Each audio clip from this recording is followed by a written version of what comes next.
ஆபாச பேச்சுங்கிறது திமுகவோட மரபு வழி குற்றச்சாட்டு. சிவாஜி கிருஷ்ணமூர்த்திக்கே நான் தலைவன்டா அப்படிங்கறது ப்ரூவ் பண்ணிட்டாரு உதயண்ணா. சூப்பர் அண்ணா. உங்க ஆட்சியில இப்படி பேசினாலே கைது பண்ணீங்க, இப்ப அது உங்களுக்கே ரிவீட் அடிச்சுச்சா? வணக்கம் நண்பர்களே, நான் உங்கள் மாரிவேந்தன். அதாவது தவளை தன் வாயால் கெடும் அப்படின்னு ஒரு சொல்லாடல் இருக்கு. அதற்கு மிக சிறந்த எடுத்துக்காட்டா திரு உதயண்ணா அவர்கள் இருக்காங்க. அதாவது இப்ப என்ன நடந்துச்சுன்னா, தஞ்சாவூர்ல திமுக காவேரி பிரச்சனை பத்தியும் விவசாயிகளுக்கு ஆதரவாகவும் போராட்டம் நடத்தினாங்க. சரிங்களா? அது மிக சிறப்பான போராட்டம். மிக உள் மிக அருமையான நோக்கத்தோட நடத்தப்பட்ட ஒரு போராட்டம். உலகத்திலேயே திமுக மாதிரி ஒரு சிறந்த எதிர்க்கட்சி எதுவுமே இல்லை. இன்ஃபேக்ட் இன்னும் பெட்டரா சொல்லணும்னா, உலகத்துல ஒரு எதிர்க்கட்சி எப்படி செயல்படணும் அப்படிங்கிறத டிஎம்கேவை பார்த்து கற்றுக்கோணும். ஏன்னா அந்த அளவுக்கு சிறப்பா பண்ணுவாங்க. நான் இன்னும் கூட சொல்லுவேன், ஒரு நல்ல ஜனநாயகத்துக்கு ஒரு நல்ல ஆளுங்கட்சியை விட ஒரு நல்ல எதிர்க்கட்சி வேணும். அப்பதான் அந்த நாடு செழிப்பா செயல்படும். இதுக்கு உதாரணமா பல இருக்கு. திமுகவோட எதிர்க்கட்சி டைம்லயே எம்ஜிஆர் தொடங்கி ரீசெண்டா இருந்த எடப்பாடி பழனிசாமி வரைக்கும் அவங்க ஆட்சி செய்யும்போது திமுக அவங்கள நிம்மதியா இருக்கவே விட மாட்டாங்க. எந்த ஒரு பிரச்சனையா இருந்தாலும் அதை கிளப்பிடுவாங்க. ஸோ இப்போ ரீசெண்டாக எடப்பாடி பழனிசாமி அவர்கள் சீஃப் மினிஸ்டராக இருக்கும்போது கூட ஸ்டாலின் அவர்கள் அவரை நிம்மதியாக ஆட்சி நடத்தவே விடல. எந்த ஒரு பிரச்சனையாக இருந்தாலும் அதை கிளப்புனாரு. ஸ்டெர்லைட் பிரச்சனையை கிளப்புனாரு, நீட் பிரச்சனையை கிளப்புனாரு, சட்டசபையில் சட்டையை கிழிச்சிட்டாங்கன்னு கிழிஞ்ச சட்டையோட வந்தார். அதுக்கப்புறம் மோடி எப்பெல்லாம் வர்றாரோ கருப்பு பலின்னு விட்டாரு. அப்புறம் பார்த்தீங்கன்னா, கொரோனா டைமில் பார்த்தீங்கன்னா, நிர்வாகமே சரியில்லைன்னு சொல்லி பிரச்சனையை கிளப்பினாரு. இந்த மாதிரி பார்த்தீங்கன்னா, பல விடயங்களை அவங்க செய்வாங்க. அது நல்லதும் கூட. அதுதான் பார்த்தீங்கன்னா, ஒரு எதிர்க்கட்சிக்கான அழகே. ஸோ இந்த மாதிரியெல்லாம் அவங்க செஞ்சனால தான் அதிமுக எம்ஜிஆர் காலத்தில் 3 வாட்டி ஜெயிச்சு, தொடர்ந்து ஜெயலலிதா 2 வாட்டி ஜெயிச்சாங்க. ஏன்னா அவங்க நல்லா ஆட்சி செஞ்சாங்களாங்கிறது எனக்கு தெரியல. ஆனா திமுக ஒவ்வொரு வாட்டியும் பிரச்சனையை கிளப்பும் போதும் இவங்க பார்த்தீங்கன்னா, அந்த பிரச்சனையை சரி செய்யறதுக்காகவே பல விடயங்களை செஞ்சு மக்கள்கிட்ட நல்ல பேர் வாங்கிட்டாங்க.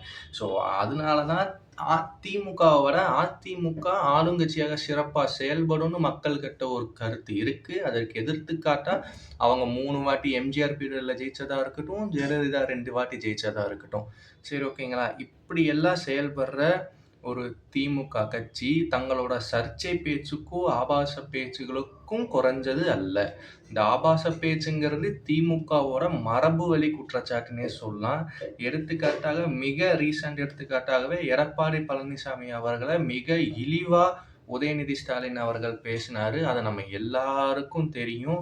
அவர் காலில் வணங்கி கும்பிடுறாரு வயசுல பெரியவங்க மேல மேடையில. அதை அவர் எப்படி பேசினார் உதயநிதி ஸ்டாலின் எல்லாத்துக்கும் தெரியும். அதை பற்றி நம்ம விளக்கவும் முடியாது பப்ளிக்காக. சரிங்களா? ஸோ இந்த மாதிரியான குற்றச்சாட்டுகள்லாம் அவங்க மேலே மரபு வழியாக இருக்குது. இதுதான் அவங்களுக்கு இப்படி பேசுறது தான் அவங்களுக்கு இயல்பாகவும் வரும்.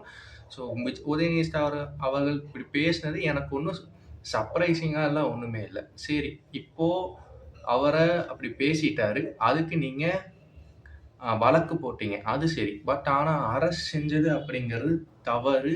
ஏன்னா இந்த மாதிரி பேசுறதுக்கு அரசு செஞ்சா அது நிற்காதுன்னு, அந்த கேஸ் நிற்காதுன்னு எல்லாத்துக்கும் தெரியும். இதுக்கு சட்டமெல்லாம் படிக்க தேவையில்லை. நார்மலாக ஒரு கூகுள், ஒரு ஏஐ மூலமாக சட்டம் தெரிஞ்சவனுக்கே இது தெரியும். பட் இருந்தாலும் அதை நீங்கள் அப்படி செஞ்சுருக்கீங்க அப்படின்னா, இதை பார்த்தீங்கன்னா 2 விதமாக பார்க்கலாம்.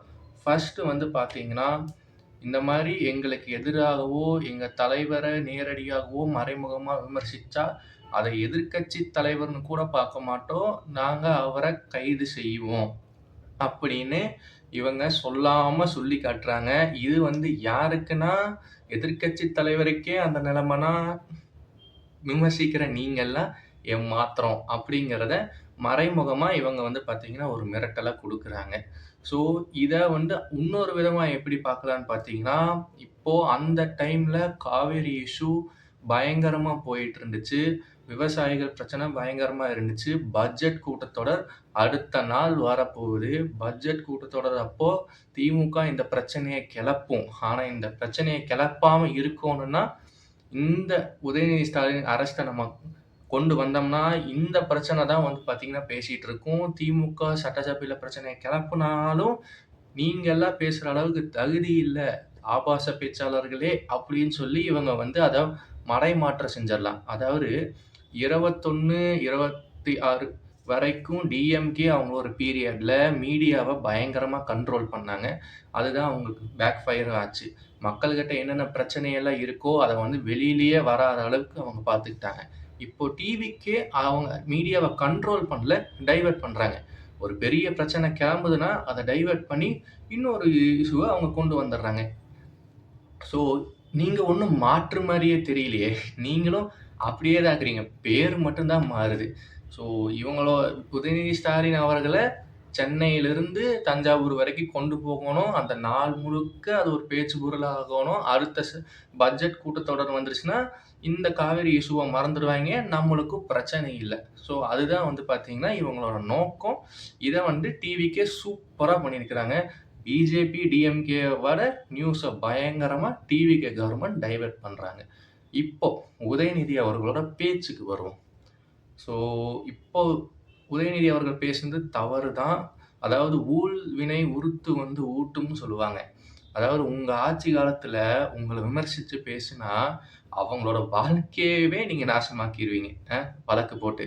ஒரு அரசியல் பேச்சுக்கு கைது பண்ணணும்னா, அங்க குண்டாஸ் போடுவீங்க. பொலிட்டிக்கல் அக்யூஸ்ட வந்து நீங்க எப்படி குண்டாஸ் போட முடியும்? குண்டாஸ் போடுவீங்க. ஏன்னா குண்டாஸ் போட்டா அது ஒரு 3 மாசம், 4 மாசம் அது இழுக்கும். அப்புறம் கோர்ட்ல போய் அந்த குண்டாஸ் உடையும். ஆனா அதுவரைக்கும் அவனோட மன நிம்மதிய உடைக்கணும். அவனுக்கு ஒரு பொருளாதார சிக்கல கொண்டு வரணும். இப்ப அது வந்து உங்களுக்கே மாறியிருக்கு. உங்களுக்கு வந்து பார்த்தீங்கன்னா, அரெஸ்ட் எல்லாம் ஒண்ணும் ஆகல. குண்டாஸ் எல்லாம் உங்க மேல போடல. ஆனா உங்க பேரு நாறி போச்சு. ஏற்கனவே திமுகவுக்கு பெண்கள் கிட்ட ஓட்டு கிடையாது. ஏதோ ஒரு 1, 2% தான் இருக்கும். அதுவும் இந்த பிரச்சனையால டிவிக்கே சூப்பரா அத உடைச்சு விட்டாய்ங்க. இப்போ உங்களுக்கு என்ன பண்ணுவீங்க? உங்களுக்கு பேசறதுக்கு இங்க கிரவுண்டே இல்ல. ஸோ ஓகேங்களா?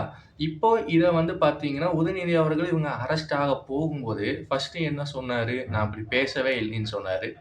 அடுத்து வந்து பார்த்தீங்கன்னா, நான் பேசினத வெட்டி ஒட்டிட்டாங்க அப்படின்னாங்க. அப்புறம் நான் பேசினது வேற விதமா புரிஞ்சுக்கிட்டாங்க அப்படின்னு வந்து இப்படி சொல்றாங்க. அதாவது கலைஞரோட பேரனிவர் அப்படிங்கிறத ப்ரூவ் பண்ணிட்டே இருக்கிறாரு பலவாட்டி. கலைஞர் இப்படிதான் இந்த மாரியெல்லாம் அவர் பேசல. ஆனா 96ல அந்த வாஜ்பாய் கவர்மெண்ட்ட எதிர்த்து ஆட்சிக்கு வந்தாங்க.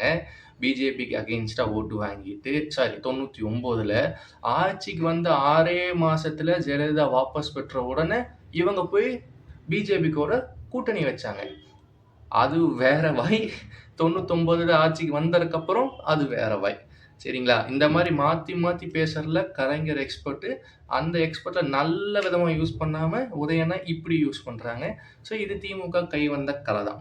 சரி இப்ப இந்த அரெஸ்ட்டுக்கு இவரோட அப்பா ஸ்டாலின் என்ன பதிவு போடுறாரு அப்படின்னா, என் மகன்லாம் அப்படியெல்லாம் பேச மாட்டாங்க. அப்படியே தப்பா பேசினாலும் தப்புன்னு மன்னிப்பு கேட்டுருவார் அப்படின்னு சொல்றாரு. ஐயா ஸ்டாலின் அவர்களே! சோத்துல ஒரு இத்துணூண்டு லெக் பீஸ மறைக்கலாம். இவ்ளோ பெரிய கிரில் சிக்கன மறைக்க முடியாது. முழு பூசணிக்காயும் சோத்துல மறைக்கிறாரு. உங்க மகன் எடப்பாடி பழனிசாமிய எப்படி பேசினாருன்னு ஊருக்கே தெரியும். இன்ன வரைக்கும் அந்த காணொளிகள் எல்லாம் ஆன்லைன்ல இருக்கு. இப்போ வரைக்கும் அவர் மன்னிப்பே கேட்கல. ஆனா நீங்க அப்படியே உல்டாவா பேசுறீங்க. நீங்க வந்து கலைஞரோட மகன் என்பத ப்ரூவ் பண்ணிட்டீங்க. அவரு பேரன்னு ப்ரூவ் பண்றாரு. நீங்க மகன்னு ப்ரூவ் பண்ணிட்டீங்க. 3வது மூத்த அரசியல்வாதி திமுகல திரு ஆர்.எஸ். பாரதி அவர்கள். அவரு என்ன சொல்றாருன்னா, அந்த நடிகை அவங்க பேர நான் சொல்ல விரும்பல. அந்த நடிகை என்ன பெரிய சிஎம்மா, பிஎம்மான்னு கேட்குறாங்க. இந்த பேச்சிலிருந்தே புரிஞ்சுக்கலாம். திமுக ஒரு சமூக நீதி கட்சி இல்ல. அது ஒரு பண்ணையார் மனப்பான்மை கொண்ட கட்சி தான். அதாவது சிஎம்மா, பிஎம்மா அவங்கள விமர்சிக்க கூடாதா? அப்படின்னா சிஎம், பிஎம்ம மட்டும் தான் நீங்க இப்படி பேச மாட்டீங்களா? மத்தவங்கன்னா யாருன்னா வேணா நீங்க பேசுவீங்களா? இந்த நாட்டோட முதல் பெண் மகள் ஆன திரௌபதி முர்மு குடியரசுத் தலைவர் அவங்களுக்கு என்ன அளவுக்கு உரிமை இருக்கோ, அடிப்படை உரிமை இருக்கோ, அது இந்த ரோட்ல பூ விக்கிற ஒரு பெண்ணுக்கும் இருக்கு. இதுதான் வந்து பார்த்தீங்கன்னா ஜனநாயகம். இந்த இவ்ளோ மூத்த அரசியல்வாதியான நீங்களே இப்படி நீங்க பேசுறீங்க அப்படின்னா, இதிலிருந்தே தெரியுது உங்க புத்தியெல்லாம் வந்து பார்த்தீங்கன்னா, பெரியார் எல்லாம் ஒண்ணும் பின்பற்றல. நீங்க ஒரு சாஃப்ட் ஹிந்துத்துவா, சாஃப்ட் பிஜேபி மாரி தான் நீங்க பேசுறீங்க. ஆ காங்கிரஸ் எப்படி இருக்கோ பண்ணையார் கட்சி மாரி, நீங்களும் அதே மாரி தான் இருக்கீங்க. அதாவது உதயநிதி ஸ்டாலினோட கைத வந்து நம்ம தப்பு அப்படின்னு நம்ம பேசினாலும், இந்த டிஎம்கே காரங்க அது தப்பெல்லாம் இல்லைங்க. அதெல்லாம் சரிதாங்க அப்படிங்கிறத அவங்க ரியாக்ஷன் மூலமாவே ப்ரூவ் பண்றாங்க. ஸோ இப்போ இதனால இத பத்தி நீ ஏன்டா பேசுற? இதனால தமிழ்நாட்டுக்கு என்னடா ஆகப்போகுது அப்படின்னு பார்த்தீங்கன்னா, இத்தன ஆண்டு காலமா டிஎம்கே விசஸ் ஏடிஎம்கேன்னு ஒரு நரேட்டிவ் பைபோலார் நரேட்டிவ் தான் போச்சு. இப்போ அது வந்து 3 போலாரா மாறுது அப்படின்னு சொல்லி நம்ம வச்சோம். ஆனா டிவிகே கவர்மெண்ட் இத வந்து ஏடிஎம்கே விசஸ் டிஎம்கேன்னு எப்படி இருந்துச்சோ, அதே மாரி டிவிகே விசஸ் டிஎம்கேன்னு எலக்ஷனுக்கு முன்னாடியே விஜய் சொன்னாரு. இப்போ அத அமல்படுத்திட்டு இருக்கிறாரு. இந்த மாரி போச்சு அப்படின்னா, திரும்பவும் அந்த பாலிடிக்ஸ் தான் வரும். அதாவது ஒரு நல்லவன விட நான் நல்லவன்டா அப்படின்னு சொன்னா தான் அங்க வந்து பார்த்தீங்கன்னா, ஒரு மேன்மையான ஆட்சி நடக்கும். அவன் கொலைகாரன். ஆனா நான் கொள்ளைக்காரன் தான். கொலையெல்லாம் பண்ண மாட்டேன். அந்த மாரி தான் இருக்கு. ஸோ இவங்க ஏன் டிஎம்கேவ டார்கெட் பண்ணி போறாங்க அப்படின்னா, டிஎம்கே வந்து கேள்வி கேட்டா மக்களிடமிடம் ரியாக்ஷன் வரும். "நீ மட்டும் என்ன பண்ண? நீயும் அப்படிதானே இருந்த." அந்த மாரி தான். ஸோ இந்த மாரியான பாலிடிக்ஸ்ங்கிறது தமிழ்நாட்டுக்கு நல்லதில்ல. அது டிவிகே கவர்மெண்ட் மீண்டும் மீண்டும் அந்த பழைய குதிரையிலேயே போய் ஏறுறாங்க. இது அவங்களுக்கு பேக் ஃபயர் தான் ஆகும். இப்போதைக்கு அவங்க தப்பிச்சுக்குவாங்க. மக்கள்கிட்ட வர பிரச்சனை பெருசாகும்போது உங்களுக்கு எலக்ஷன்ல தெரியும். 29 எலக்ஷன் எம்பி எலக்ஷன்ல உங்களுக்கு அது நல்லாவே தெரிஞ்சிரும். நீங்க எந்த அளவுக்கு தப்பு பண்ணியிருக்கீங்க அப்படிங்கிறத. சரி நண்பர்களே, இந்த அரெஸ்ட்ட பத்தி நீங்க என்ன நினைக்கிறீங்க அப்படிங்கிறத கமெண்ட்ஸ்ல போடுங்க. லைக் பண்ணுங்க, சப்ஸ்கிரைப் பண்ணுங்க, ஷேர் பண்ணுங்க. நம்ம சேனல தொடர்ந்து பாருங்க. நன்றி, வணக்கம்.